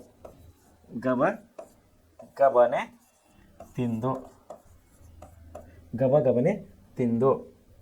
ತಿಂಗಳ ಅಂದರೆ ಚಂದ್ರ ನೋಡ್ರಿ, ತಿಂಗಳ ಅಂದರೆ ಚಂದ್ರ. ಆಮೇಲೆ ಹೊನ್ನ ಅಂದರೆ ಹಳದಿ, ಹೊನ್ನ ಅಂದರೆ ಹಳದಿ. ಸೊ ಈ ರೀತಿ ನಮಗೆ ಕಠಿಣ ಶಬ್ದಗಳು ಅಂದರೆ ಈ ಕಠಿಣ ಶಬ್ದಗಳನ್ನು ನಾವು ನೋಡಿಕೊಂಡು ಮುಂದೆ ಓದಿದಾಗ ನಮಗೆ ಇದರ ಅರ್ಥಗಳು ಸರಳೀಕರಣ ಆಗುತ್ತದೆ. ಯಾವಾಗ ನಮಗೆ ಶಬ್ದಗಳು ಸರಳೀಕರಣ ಆಗುತ್ತದೆ, ಆವಾಗ ನಾವು ಪಾಠವನ್ನು ಸರಳವಾಗಿ ಅರ್ಥ ಮಾಡ್ಕೋಬೋದು. ಇಲ್ಲಾಂದರೆ ನಮಗೆ ಶಬ್ದಗಳು ಸರಳೀಕರಣ ಆಗಿಲ್ಲ ಅಂದರೆ ಪಾಠಗಳನ್ನು ನಮಗೆ ತಿಳಿದುಕೊಳ್ಳಲಿಕ್ಕೆ ತುಂಬ ತೊಂದರೆ ಆಗ್ತದೆ, ನೆನಪಿರುವುದಿಲ್ಲ. ಯಾಕೆ ಕಠಿಣ ಶಬ್ದಗಳು ಇದು ಹಳೆ ಪದ್ಯ ಆಗಿದ್ದರಿಂದ, ಹಳೆಗನ್ನಡ ಭಾಷೆಯಿಂದ ಕೂಡಿದ್ದ ಒಂದು ಪದ್ಯ ಆಗಿದ್ದರಿಂದ ನಾವು ಕಠಿಣ ಶಬ್ದಗಳನ್ನು ನಮಗೆ ತುಂಬ ಪ್ರಾಮುಖ್ಯತೆಯಿಂದ ಕೂಡಿವೆ. ಹಾಗೂ ನಮ್ಮ ವ್ಯಾಕರಣಕ್ಕೂ ಕೂಡ ಅಂದರೆ ಈ ಪದ್ಯದಲ್ಲಿ ಬರುವಂಥ ವ್ಯಾಕರಣಕ್ಕೆ ಸಂಬಂಧಿಸಿದಂಥ ಇವು ಶಬ್ದಗಳು ನೋಡಿ. ದಾವುದ ಅಂದರೆ ನಮಗೆ ಗೊತ್ತೇ ಇಲ್ಲ, ಗಾವುದ ಅಂದರೆ ನಮಗೆ ಗೊತ್ತಿಲ್ಲ. ಅದಕ್ಕೆ ಏನಂತಾರಂತ 12 ಮೈಲುಗಳ ಅಂತರಕ್ಕೆ ಒಂದು ಗಾವುದ ಅಂತೇಳಿ ಕರೀತಾರೆ. 12 ಮೈಲು ಅಂದರೆ ಎಷ್ಟು? 1 ಮೈಲ್ ಅಂದರೆ 3.3 ಕಿಲೋಮೀಟರ್, 3.3 ಕಿಲೋಮೀಟರ್ಗೆ 1 ಮೈಲ್ ಅಂತೇಳಿ ಕರಿತೀವಿ ನಾವು ಇವತ್ತಿನ ಪ್ರಸ್ತುತ ಅಳತೆಯಲ್ಲಿ. ಸೊ 12 ಮೈಲ್ ಅಂದರೆ ಎಷ್ಟಾಯ್ತು ರೀ? 12 ಮೂಲೆ 36 ಪ್ಲಸ್ ಅದು 60, ಅರ್ಧ 12 ಅಂದರೆ ಅದೊಂದು 6, 36 ಇದೊಂದು 6 ಅಂದರೆ 46 ಕಿಲೋಮೀಟರ್ಗಳ ಅಂತರ. ಒಂದು ಗಾವುದ ಈಸ್ ಈಕ್ವಲ್ ಟು 46 ಕಿಲೋಮೀಟರ್. ಅದರ ಡಿಸ್ಟನ್ಸ್ ಆಗ್ತಾ ಇದೆ ನಾವು ಇವತ್ತಿನ ಇದರಲ್ಲಿ ಸರಾಸರಿ ಅವರೇಜ್ ನಾವು ಅಳತೆಯನ್ನು ಮಾಡಿದಾಗ. ಸೊ ಇಂಥ ಕೆಲವೊಂದು ಕಠಿಣ ಶಬ್ದಗಳನ್ನು ನಾವು ಈ ಪದ್ಯದಲ್ಲಿ ಕಾಣುವರಾಗಿದ್ದೇವೆ. ಮುಂದೆ ನೋಡಿ, ದ ರಾ ಬೇಂದ್ರೆಯವರು ಎಷ್ಟು ನಮಗೆ ಒಳ್ಳೆ ರೀತಿಯಲ್ಲಿ ನಮಗೆಲ್ಲ ವಾಕ್ಯಗಳನ್ನು ಈಸಿಯಾಗಿ ಅಂದರೆ ಒಳ್ಳೆ ರೀತಿಯಲ್ಲಿ ನಮಗೆ ತಿಳಿಯಲಿಕ್ಕೆ ಅವರು ನಮಗೆ ಅನುಕೂಲ ಮಾಡಿಕೊಟ್ಟಿದ್ದಾರೆ. ಸೊ ಈಗ ನಾವು ಭಾಷೆಯ ಸೊಬಗು ಅಂದರೆ ವ್ಯಾಕರಣದಲ್ಲಿ ಬರುವಂಥ ಕೆಲವು ಅಂಶಗಳನ್ನು, ಇದೇ ಪಾಠದಲ್ಲಿ ಬರುವಂಥ ಕೆಲವು ಅಂಶಗಳನ್ನು ನೋಡಿಕೊಂಡು ಮುಂದೆ ಹೋಗೋಣ. ಈಗ ನಾವು ಕವಿ ಪರಿಚಯ ನೋಡಿದ್ದೀವಿ, ಕವಿ ಆಶಯ ನೋಡಿದ್ದೀವಿ, ಮತ್ತು ಕಠಿಣ ಶಬ್ದಗಳ ಅರ್ಥಗಳನ್ನು ನೋಡಿದ್ದೀವಿ. ಈಗ ನಾವು ಭಾಷೆಯ ಸೊಬಗನ್ನು ನೋಡೋಣ. ಭಾಷೆಯ ಸೊಬಗನ ಮೇಲೆ ಈ ಒಂದು ಪದ್ಯದಲ್ಲಿ ಬರುವಂಥ ಭಾಷೆಗಳನ್ನು, ಆ ಭಾಷೆಯ ಸೊಬಗು ಯಾವ ರೀತಿಯಲ್ಲಿ ಕವಿಯನ್ನು ನಮಗೆ ತೋರಿಸ್ಕೊಟ್ಟಿದ್ದಾರೆ.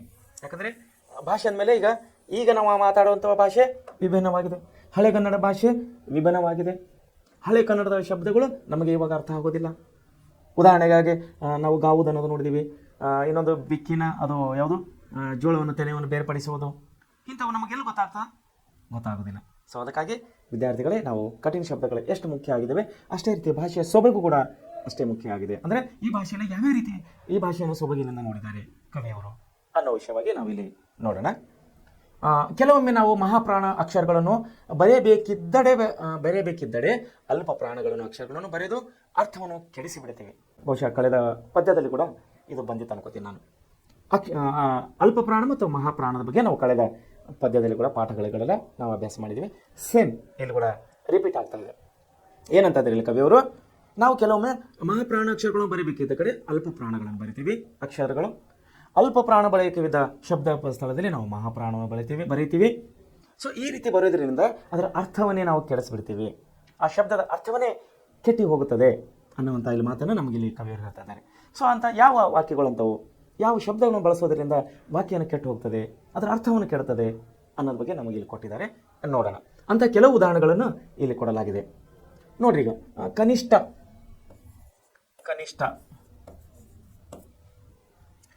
ಕನಿಷ್ಠ ಇದು ತಪ್ಪು ರೂಪ. ನೋಡಿ, ಕನಿಷ್ಠ ಇದು ತಪ್ಪು ರೂಪ, ಕನಿಷ್ಠ ಎಂದೇ ಬರೆಯಬೇಕು. ಹಾಗೆಯೇ ಘನಿಷ್ಠ ಗರಿಷ್ಠ ಅಂತ ಬರೆದರೆ ಅದರ ಅರ್ಥವನ್ನು ಕೆಟ್ಟು ಹೋಗುತ್ತದೆ. ಕನಿಷ್ಠ ಅನ್ನೋದು ಕನಿಷ್ಠ ಆಗೇ ಇರಬೇಕದು. ಒಂದು ವೇಳೆ ಅದರ ಬದಲಾಗಿ ನಾವು ಘನಿಷ್ಠ ಅಥವಾ ಗರಿಷ್ಠ ಅಂತ ಬರೆದ್ರೆ ಅದರ ಅರ್ಥವನ್ನು ಕೆಟ್ಟು ಹೋಗುತ್ತದೆ. ಎರಡನೇದಾಗಿ ಶ್ರೇಷ್ಠ. ನೋಡ್ರಿ, ಶ್ರೇಷ್ಠ ಅಂತ ಬರೆದ ಮೇಲೆ ಇದು ತಪ್ಪಾಗುತ್ತದೆ. ಶ್ರೇಷ್ಠಕ್ಕೆ ಸರಿಯಾದ ರೂಪವನ್ನು ಬರೀಬೇಕು ನಾವಲ್ಲಿ. ಶ್ರೇಷ್ಠಕ್ಕೆ ಸರಿಯಾದ ರೂಪವನ್ನು ಬರೆದಿದಾಗ ಅದು ಅರ್ಥವನ್ನು ಪೂರ್ಣವಾಗುತ್ತದೆ. ಸ್ವಚ್ಛ. ನೋಡ್ರಿ, ಸ್ವಚ್ಛ ಇದು ಸರಿಯಿಲ್ಲ, ಕೇವಲ ಸ್ವಚ್ಛ ಅಂದರೆ ಸರಿಯಿಲ್ಲ. ಅದರ ಅರ್ಥ ಪೂರ್ಣ ಆಗಬೇಕಂದ್ರೆ ನಾವೇನು ಮಾಡಬೇಕಲ್ಲಿ, ಸ್ವಚ್ಛ ಎಂದು ಸಂಪೂರ್ಣವಾಗಿ ಸರಿ ಇಲ್ಲದ ಕಾರಣಕ್ಕಾಗಿ ಸ್ವಚ್ಛ ಎಂದು ಪೂರ್ಣವಾಗಿ ನಾವಲ್ಲಿ ಬರೆಯಬೇಕು. ಉಚ್ಛ್ರಾಯ. ನೋಡ್ರಿ, ಉಚ್ಛ್ರಾಯ ಇದು ಕೂಡ ತಪ್ಪು. ಉಚ್ಛ್ರಾಯ ಇಲ್ಲಿ ಒಂದನೇ ಹೂ ಬರ್ತಿದ್ದಾರೆ. ಹೂ ಅಂದರೆ ಇದು ಅಲ್ಪ ಪ್ರಾಣ, ಒಂದನೇ ಹೂ ಅಲ್ಪ ಪ್ರಾಣ. ಉಚ್ಚಾರ ಅಂದರೆ ಎರಡನೇ ಹೂ ಮಹಾಪ್ರಾಣ ಎಂಬುದು ಸರಿಯಾದ ಇದರ ರೂಪ. ಈ ಬಗೆಯ ಇನ್ನಷ್ಟು ಶಬ್ದಗಳನ್ನು ನಾವು ಬರಿತಾ ಹೋಗ್ಬೋದು. ಸೊ ಇಲ್ಲಿ ಮುಂದೆ ಏನು ಕೊಟ್ಟಾರ, ಸೈದ್ಧಾಂತಿಕ ಭಾಷೆ ಅಂದರೆ ಅವಯವಗಳು. ಈ ಪಾಠದಲ್ಲಿ ಈ ಒಂದು ಪದ್ಯದಲ್ಲಿ ಬರುವಂಥ ಅವಯವಗಳು ಏನವಂದರೆ, ಅವನು ಸುತ್ತಲೂ ನೋಡಿದನು. ನೋಡಿ, ಅವನು ಸುತ್ತಲೂ ನೋಡಿದನು, ಅವಳು ಸುತ್ತಲೂ ನೋಡಿದಳು, ಅವರು ಸುತ್ತಲೂ ನೋಡಿದರು, ಅದು ಸುತ್ತಲೂ ನೋಡಿತು. ನೋಡಿ, ಇಲ್ಲಿ ಏನು ಕೊಟ್ಟಿದ್ದಾರೆ ಅಂದರೆ, ಈ 4 ವಾಕ್ಯಗಳಲ್ಲಿ ಬರುವ ಸುತ್ತಲೂ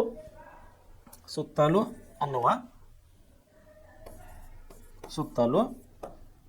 ಶಬ್ದವು ಎಂಬ ಪದವು ಗಮನಿಸಿದಾಗ, ಸುತ್ತಲೂ ಎಂಬ ಪದವನ್ನು ಗಮನಿಸಿದಾಗ ಅದು ಪುಲ್ಲಿಂಗ, ಅದು ಸ್ಪೃಲಿಂಗ ಅಥವಾ ಸ್ತ್ರೀಲಿಂಗ ಅಥವಾ ನಪುಂಸಕಲಿಂಗಗಳಲ್ಲೂ ಏಕವಚನ ಬಹುವಚನಗಳಲ್ಲೂ ಯಾವುದೇ ವ್ಯತ್ಯಾಸವನ್ನು ಹೊಂದದೆ ಏಕರೂಪದಲ್ಲಿರುವುದನ್ನು ನಾವು ನೋಡ್ತಾ ಇದ್ದೇವೆ.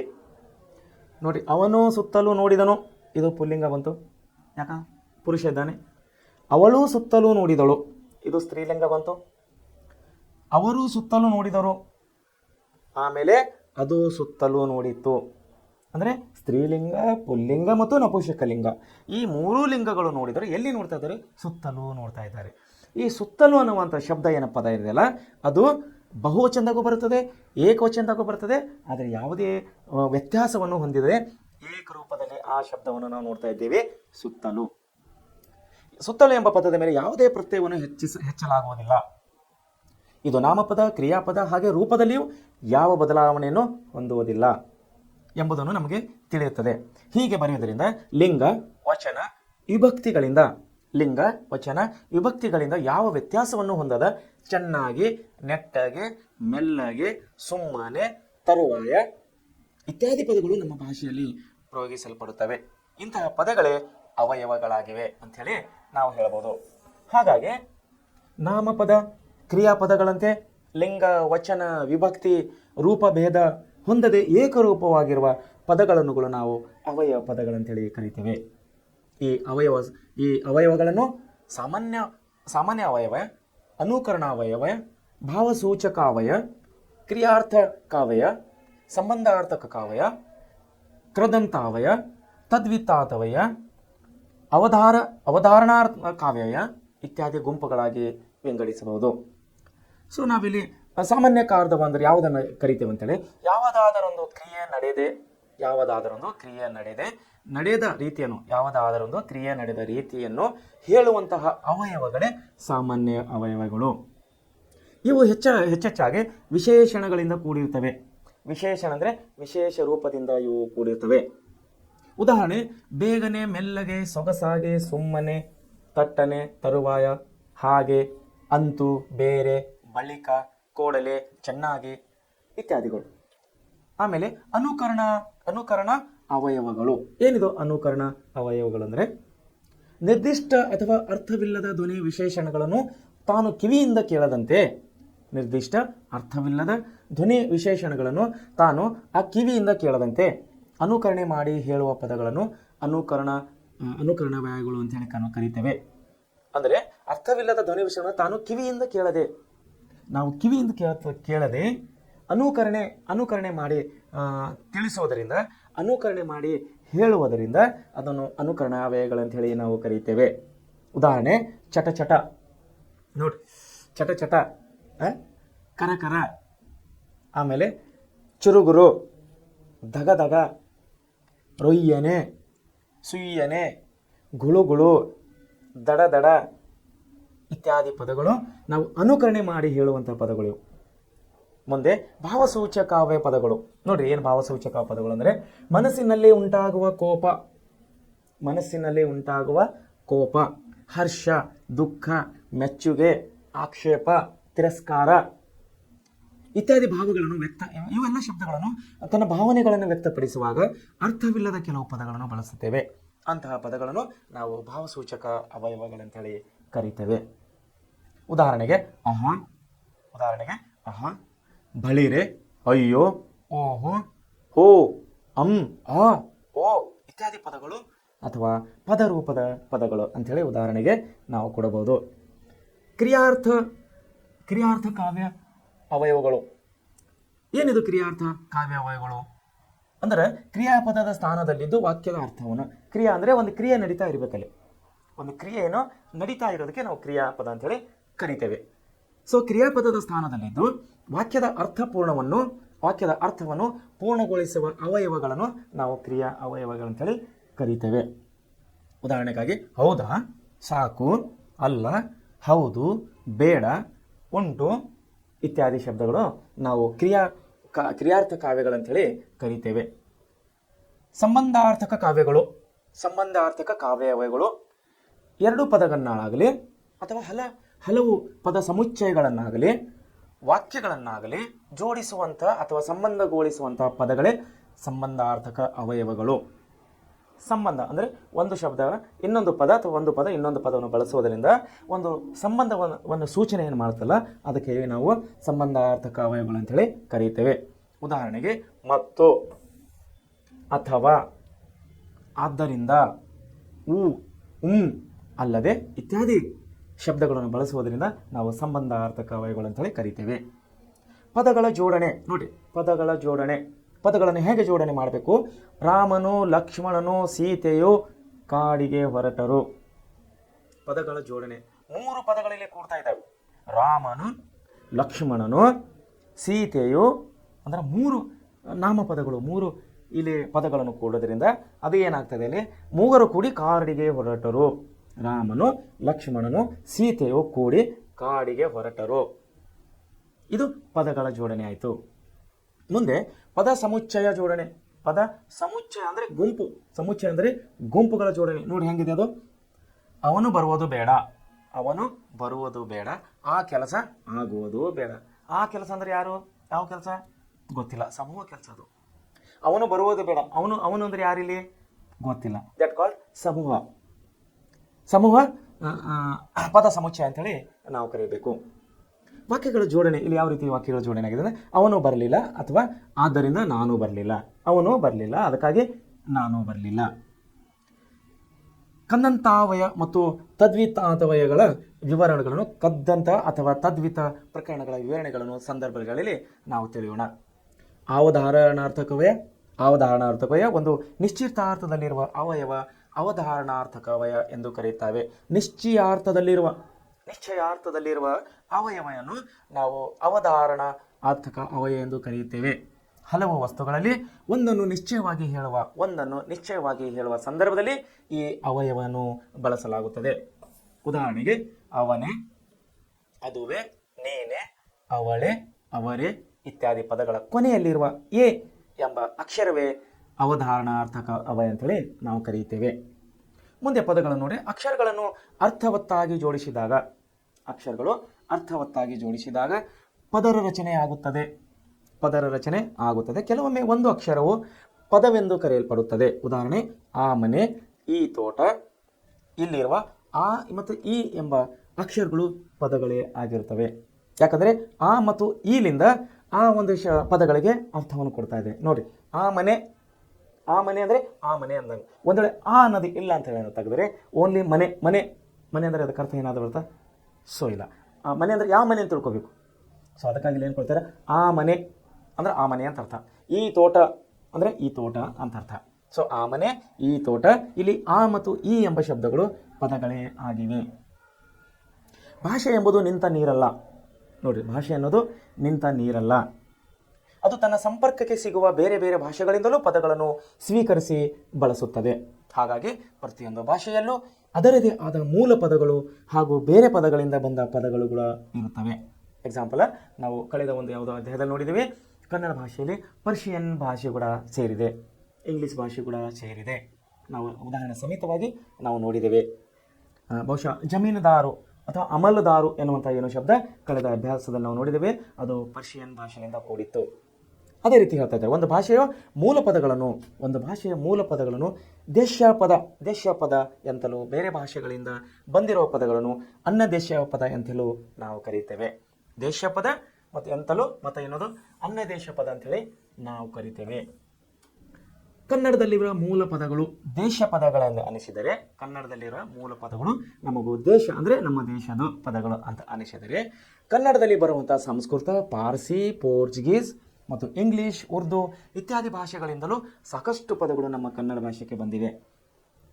ಇವುಗಳಲ್ಲಿ ಸಂಸ್ಕೃತದಿಂದ ಬಂದಿರುವ ಪದಗಳನ್ನು ಹೊರತುಪಡಿಸಿ, ಅಂದರೆ ಸಂಸ್ಕೃತ ನಮ್ಮ ಭಾರತದ ದೇಶದ ಸಂಸ್ಕೃತಿ, ನಮ್ಮ ಶಬ್ದ, ನಮ್ಮ ಭಾಷೆ ಆಗಿದ್ದರಿಂದ ಉಳಿದ ಭಾಷೆಗಳಿಂದ ಬಂದಿರುವ ಪದಗಳು ಅನ್ಯ ದೇಶ ಭಾಷೆಗಳೆಂದು ನಾವು ಸಂಸ್ಕೃತದಿಂದ ಬಂದಿರೋ ಪದಗಳನ್ನು ತದ್ಭವ ಎಂತಲೂ ಕರೆಯುತ್ತೇವೆ. ಅವುಗಳ ಬಗ್ಗೆ ನಾವು ತಿಳಿಯೋಣ. ಎಕ್ಸಾಂಪಲ್, ಉದಾಹರಣೆಗೆ ದೇಶ ಭಾಷೆಗಳು ಯಾವ್ಯಾವು? ಪ್ರತಿಯೊಂದು ಭಾಷೆಯಲ್ಲೂ ಅದರದೇ ಆದ ಮೂಲ ಪದಗಳು ಇರುತ್ತವೆ ಎಂಬುದನ್ನು ನಾವು ಈಗಾಗಲೇ ತಿಳಿದುಕೊಂಡಿದ್ದೇವೆ. ಈ ಪದಗಳು ದೇಶ ಪದಗಳು ಎಂದು ಕರೆಯಲ್ಪಡುತ್ತವೆ. ಸಾಮಾನ್ಯವಾಗಿ ಪ್ರತಿ ಭಾಷೆಯಲ್ಲೂ ದೇಹದ ಅಂಗಾಂಗಗಳಿಗೆ, ಸಂಬಂಧವಾಚಕಗಳಿಗೆ, ಪ್ರಾಣಿಗಳ ಹೆಸರುಗಳಿಗೆ ಮತ್ತು ಪದಾರ್ಥಗಳಿಗೆ, ಸರ್ವನಾಮಗಳಿಗೆ, ಸಂಖ್ಯಾವಾಚಕಗಳಿಗೆ, ಧಾತುಗಳಿಗೆ ಆಯಾ ಭಾಷೆಯ ಸ್ವಂತ ಪದಗಳು ಇರುತ್ತವೆ. ಮುಂದೆ ಕನ್ನಡದ ದೇಶ ಪದಗಳು ಯಾವ್ಯಾವ ಅಂತ ನಾವು ನೋಡಬೇಕಾದ್ರೆ, ಅಂಗಾಂಗಕ್ಕೆ ಸಂಬಂಧಪಟ್ಟ ನಾವು ಶಬ್ದಗಳು ನೋಡಬೇಕಾದ್ರೆ ಕೈ, ತಲೆ, ಹೊಟ್ಟೆ, ಕಾಲು, ಬೆನ್ನು ಇತ್ಯಾದಿ ಇವು ನಮ್ಮ ದೇಶೀಯ ಶಬ್ದಗಳು. ಸಂಬಂಧವಾಚಕ ನೋಡಿ, ಅಪ್ಪ, ಅಮ್ಮ, ಅಜ್ಜ, ಅಜ್ಜಿ, ಚಿಕ್ಕಪ್ಪ, ಮಾವ, ಭಾವ, ಅಣ್ಣ, ತಂಗಿ ಮತ್ತು ಇತ್ಯಾದಿ ಶಬ್ದಗಳು ಸಂಬಂಧವಾಚಕ ಶಬ್ದಗಳಾಗಿವೆ.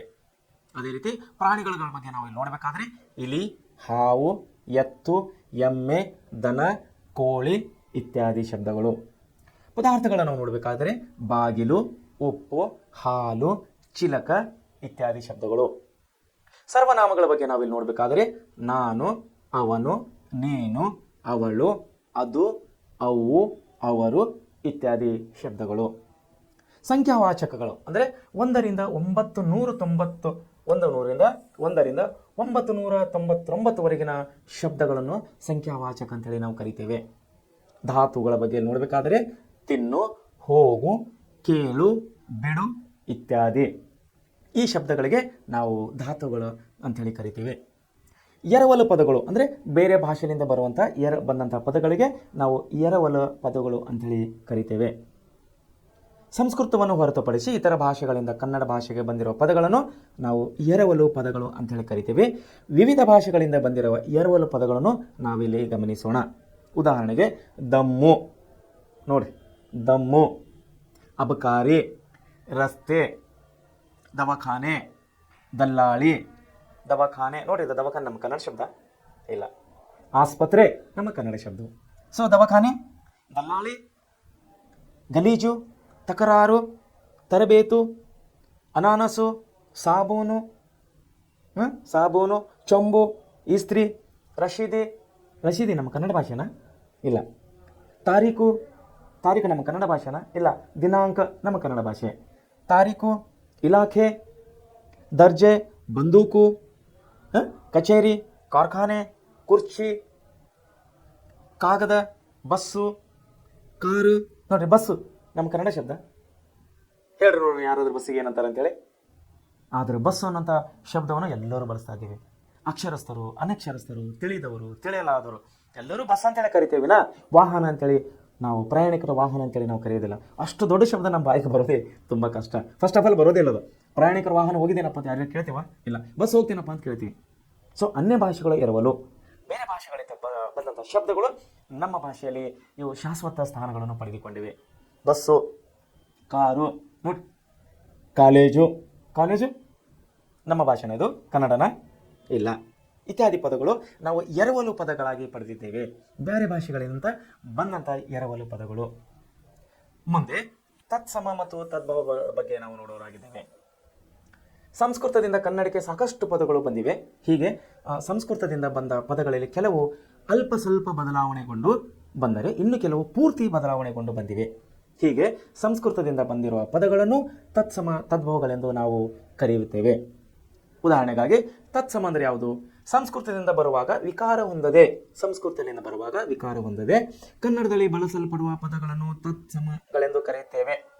ತತ್ ಎಂದರೆ ಅದಕ್ಕೆ, ಸಂಸ್ಕೃತಕ್ಕೆ ಸಮ ಎಂದರೆ ಸಮಾನ ಎಂದರ್ಥ. ಅಂದರೆ ಸಂಸ್ಕೃತಕ್ಕೆ ಸಮಾನವಾದದ್ದು ಎಂದರ್ಥ. ಸಂಸ್ಕೃತ ರೂಪವನ್ನು ತತ್ಸಮ ಎಂದು ನಾವು ಕರೆಯುತ್ತೇವೆ. ಉದಾಹರಣೆಗೆ ರಾಮ, ವಸಂತ, ಸೋಮ, ಚಂದ್ರ, ಗ್ರಹ, ಸ್ತ್ರೀ, ಶ್ರೀ, ಭುವನ, ಶ್ರುತಿ, ಕಾವ್ಯ, ಪಶು ಇತ್ಯಾದಿ ಶಬ್ದಗಳನ್ನು ನಾವು ತತ್ಸಮ ಅಥವಾ ಸಂಸ್ಕೃತ ಪದಗಳಂತೇಳಿ ಇಲ್ಲಿ ಕರಿತಾ ಇದ್ದೇವೆ. ಆಮೇಲೆ ತದ್ಭವ ಪದಗಳು. ಯಾವ ತದ್ಭವ ಪದಗಳು ಅಂದರೆ ಸಂಸ್ಕೃತದಿಂದ ಕನ್ನಡಕ್ಕೆ ಬರುವಾಗ ಅಲ್ಪ ಸ್ವಲ್ಪ ವಿಕಾರವಾಗಿ, ಅಂದರೆ ತನ್ನ ಆಕಾರವನ್ನು ಬದಲಿಸಿಕೊಂಡು ಪೂರ್ಣ ವಿಕಾರವನ್ನಾಗಲಿ ಬಂದಿರುವ ಪದಗಳನ್ನು ನಾವು ತದ್ಭವ ಪದಗಳಂತೇಳಿ ಕರೀತೇವೆ. ತತ್ ಎಂದರೆ ಅದರಿಂದ, ಎದರಿಂದ? ಸಂಸ್ಕೃತದಿಂದ. ಭವ ಎಂದರೆ ಹುಟ್ಟಿದ್ದು. ತದ್ಭವ ಅಂದರೆ ಸಂಸ್ಕೃತದಿಂದ ಹುಟ್ಟಿದ ಪದ ಅಂಥೇಳಿ ನಾವು ಕರೀತೇವೆ. ಅಲ್ಪ ಸ್ವಲ್ಪ ಬದಲಾವಣೆಗಳ ತದ್ಭವಗಳೆಂದರೆ ಅವು ಶಶಿ, ಸಸಿ, ಸೀರ, ಕಳಸ, ಅಂಕುಶ, ವರ್ಷ, ವರುಷ ಇತ್ಯಾದಿ ಶಬ್ದಗಳು ನಾವು ತದ್ಭವ ಪದಗಳಂತೇಳಿ ಕರೀತೇವೆ. ಪೂರ್ಣ ವ್ಯತ್ಯಾಸ ಹೊಂದಿದ ತದ್ಭವ ರೂಪಗಳನ್ನು ನಾವು ನೋಡಬೇಕಾದ್ರೆ ದ್ಯೂತ್ಯ, ಜೂಜು, ವೃಂದ, ಬಂಜೆ, ವಿದ್ಯಾಧರ, ಬಿಜ್ಜೋದರ, ವೈಸಾಖ, ಬೇಸಿಗೆ, ಕುಠಾರ, ಕೊಡಲಿ, ಪಾದುಕ, ಹಾವುಗೆ, ಅರ್ಕ, ಯಕ್ಕ ಇತ್ಯಾದಿ ಶಬ್ದಗಳು ಇವು ಪೂರ್ಣ ಪ್ರಮಾಣದಲ್ಲಿ ಶಬ್ದಗಳನ್ನು ಚೇಂಜಸ್ ಆಗಿವೆ. ಅಂದರೆ ಸಂಸ್ಕೃತದಿಂದ ಬಂದಂಥ ಪದಗಳು ಕನ್ನಡ ಭಾಷೆಗೆ ಪೂರ್ಣ ಪ್ರಮಾಣದಲ್ಲಿ ಹುಟ್ಟಿವೆ. ಭವ ಅಂದರೆ ಹುಟ್ಟಿವೆ. ಒಂದು ಶಬ್ದದಿಂದ ಇನ್ನೊಂದು ಶಬ್ದ ಹುಟ್ಟಿದಕ್ಕಾಗಿ ನಾವು ಪೂರ್ಣ ಪ್ರಮಾಣದಲ್ಲಿ ಹುಟ್ಟಿದಕ್ಕಾಗಿ ಇದನ್ನು ತದ್ಭವ ರೂಪ ಅಂತೇಳಿ ನಾವಿಲ್ಲಿ ಕರಿತಾ ಇದ್ದೇವೆ. ಸೊ ಇಲ್ಲಿಗೆ ನಾವು ಭಾಷಾ ಚಟುವಟಿಕೆಗಳನ್ನು ನೋಡ್ಬೋದು, ತತ್ಸಮ ತದ್ಭವಗಳ ಬಗ್ಗೆ. ಆಮೇಲೆ ಇಲ್ಲಿ ಕೊಟ್ಟಿರುವ ಪದ್ಯ ಭಾಗಗಳನ್ನು ನಾವು ಮುಂದೆ ಓದುವುದರ ಮೂಲಕವಾಗಿ ಅದನ್ನು ನಾವು ತುಂಬೋಣ. ಹಾಗೆ ಪೂರಕ ಓದು ಅಂದರೆ ದ ರಾ ಬೇಂದ್ರೆ ಅವರ ಗರಿ ಕವನ ಸಂಕಲನವನ್ನು ಓದಿರಿ. ಕನ್ನಡ ಸಾಹಿತ್ಯದಲ್ಲಿ ಜ್ಞಾನಪೀಠ ಪ್ರಶಸ್ತಿ ಪಡೆದ ಸಾಹಿತಿಗಳ ಬಗ್ಗೆ ಕೂಡ ತಾವು ತಿಳ್ಕೊಬೇಕಂತ ಹೇಳಿ ಈ ಮೂಲಕ ತಮ್ಮನ್ನು ತಿಳಿಸ್ತಾ ಇದ್ದೇವೆ. ಸೊ ಇಲ್ಲಿವರೆಗೆ ನಾವು ಯಾವ ಪಾಠ ಇದು, ಯಾವ ಕವಿತೆ ಇದು? ಹಕ್ಕಿ ಹಾರುತ್ತಿದೆಯೇ ನೋಡಿದ್ದೀರಾ? ಹಕ್ಕಿ ಹಾರುತ್ತಿದೆ ನೋಡಿದ್ದೀರಾ ಅನ್ನುವಂಥ ನಾವು ಕವನದ ಬಗ್ಗೆ ನಾವು ಕವಿತೆ ಬಗ್ಗೆ ಇಷ್ಟು ಸಮಯ ನಾವು ಕವಿಯ ಪರಿಚಯ ಬಗ್ಗೆ, ಕವಿಯ ಆಶಯ, ಕಠಿಣ ಶಬ್ದಗಳು ಮತ್ತು ವ್ಯಾಕರಣ, ಈ ಪಾಠದಲ್ಲಿ ಬರುವಂಥ ವ್ಯಾಕರಣಗಳ ಬಗ್ಗೆ ಕೂಡ ನಾವು ನೋಡಿದ್ವಿ. ವಿಶೇಷವಾಗಿ ತತ್ಸಮ ತದ್ಭವಗಳು ಇವು ಪರೀಕ್ಷೆಯ ದೃಷ್ಟಿಯಿಂದ ಕೂಡ ತುಂಬ ಮುಖ್ಯವಾಗಿವೆ. ಸೊ ವಿದ್ಯಾರ್ಥಿಗಳೇ, ತತ್ಸಮ ಮತ್ತು ತದ್ಭವ. ತತ್ಸಮ ಅಂದರೆ ಸಂಸ್ಕೃತದಿಂದ ಬಂದಂತಹ ಪದಗಳು, ತದ್ಭವ ಅಂದರೆ ಸಂಸ್ಕೃತದಿಂದ ಬಂದು ಕನ್ನಡದಲ್ಲಿ ಬೇರೆ ಪದ ಹುಟ್ಟುಕೊಳ್ತದಲ್ಲ, ಭವ ಅಂತೇವೆ ನಾವು, ಅಂದರೆ ಹುಟ್ಟುಕೊಳ್ಳೋದಕ್ಕೆ ತದ್ಭವ ಅಂತೇಳಿ ಕರಿತೇವೆ. ಸೊ ಈ ರೀತಿ ನಾವು ವ್ಯಾಕರಣಗಳ ನಾವು ಈ ಪಾಠದಲ್ಲಿ ಬರುವಂತಹ ವ್ಯಾಕರಣಗಳ ನಾವು ತಕ್ಕ ಮಟ್ಟಿಗೆ, ಅಂದರೆ ಈ ಪದ್ಯದಲ್ಲಿ ಬರುವಂತಹ ವ್ಯಾಕರಣಗಳು ನಾವು ನೋಡಿದ್ದೇವೆ. ಸೊ ಇಲ್ಲಿವರೆಗೆ ನಾವು ಈ ಪದ್ಯಕ್ಕೆ ಅಂದರೆ ಹಕ್ಕಿ ಹಾರುತ್ತಿದ್ದ ಪದ್ಯದ ಬಗ್ಗೆ ನಾವು ಮಾಹಿತಿಯನ್ನು ತೆಗೆದುಕೊಂಡಿದ್ದೇವೆ, ಅಭ್ಯಾಸ ಮಾಡಿದ್ದೇವೆ. ನಾಳೆ ಕ್ಲಾಸ್ನಲ್ಲಿ ಅಂದರೆ ನಾಳೆ ವರ್ಗದಲ್ಲಿ ಅಂದರೆ ಸೋಮವಾರ ನಾವು ಈ ಪದ್ಯದ ಸಾರಾಂಶವನ್ನು ನೋಡುವವರಾಗಿದ್ದೇವೆ. ಸೊ ವಿದ್ಯಾರ್ಥಿಗಳೇ, ತಾವು ವಿಷಯವನ್ನು ನೆನಪಿಟ್ಕೋಬೇಕು. ಪ್ರೀಸಿಯಂಟ್ ಕ್ಲಾಸ್ನಲ್ಲಿ ಕೊಡುವಂತಹ ಎಲ್ಲ ವಿಷಯಗಳು ನಿಮ್ಮ ಜೀವನ ಭವಿಷ್ಯ ದೃಷ್ಟಿಯಿಂದ ಮತ್ತು ತಮ್ಮ ಪರೀಕ್ಷೆಯ ದೃಷ್ಟಿಯಿಂದ ಕೂಡ ಅತಿ ಮುಖ್ಯವಾಗಿವೆ. ವಿದ್ಯಾರ್ಥಿಗಳೇ, ತಾವು ಒಳ್ಳೆಯ ರೀತಿಯಿಂದ ಅಭ್ಯಾಸ ಮಾಡಿ, ಎಲ್ಲ ವಿಷಯಗಳನ್ನು ನೆನಪಿನಲ್ಲಿ ಇಟ್ಟುಕೊಂಡು ಒಳ್ಳೆಯ ರೀತಿಯಲ್ಲಿ ಅಭ್ಯಾಸ ಮಾಡಿ ತಾವು ತಮ್ಮ ಜೀವನದಲ್ಲಿ ಯಶಸ್ವಿ ಆಗಬೇಕಂತೇಳಿ ನಮ್ಮ ಪ್ರೀಸಿಯಂಟ್ ಕ್ಲಾಸಿನ ಹಾಗೂ ನಮ್ಮ ವೈಯಕ್ತಿಕ ಅಭಿಪ್ರಾಯವಾಗಿದೆ. ಅದೇ ನಿಟ್ಟಲ್ಲಿ ನಾವು ನಿಮ್ಮನ್ನು ಹಾರೈಸಿರಾಗಿದ್ದೇವೆ. ಧನ್ಯವಾದಗಳು.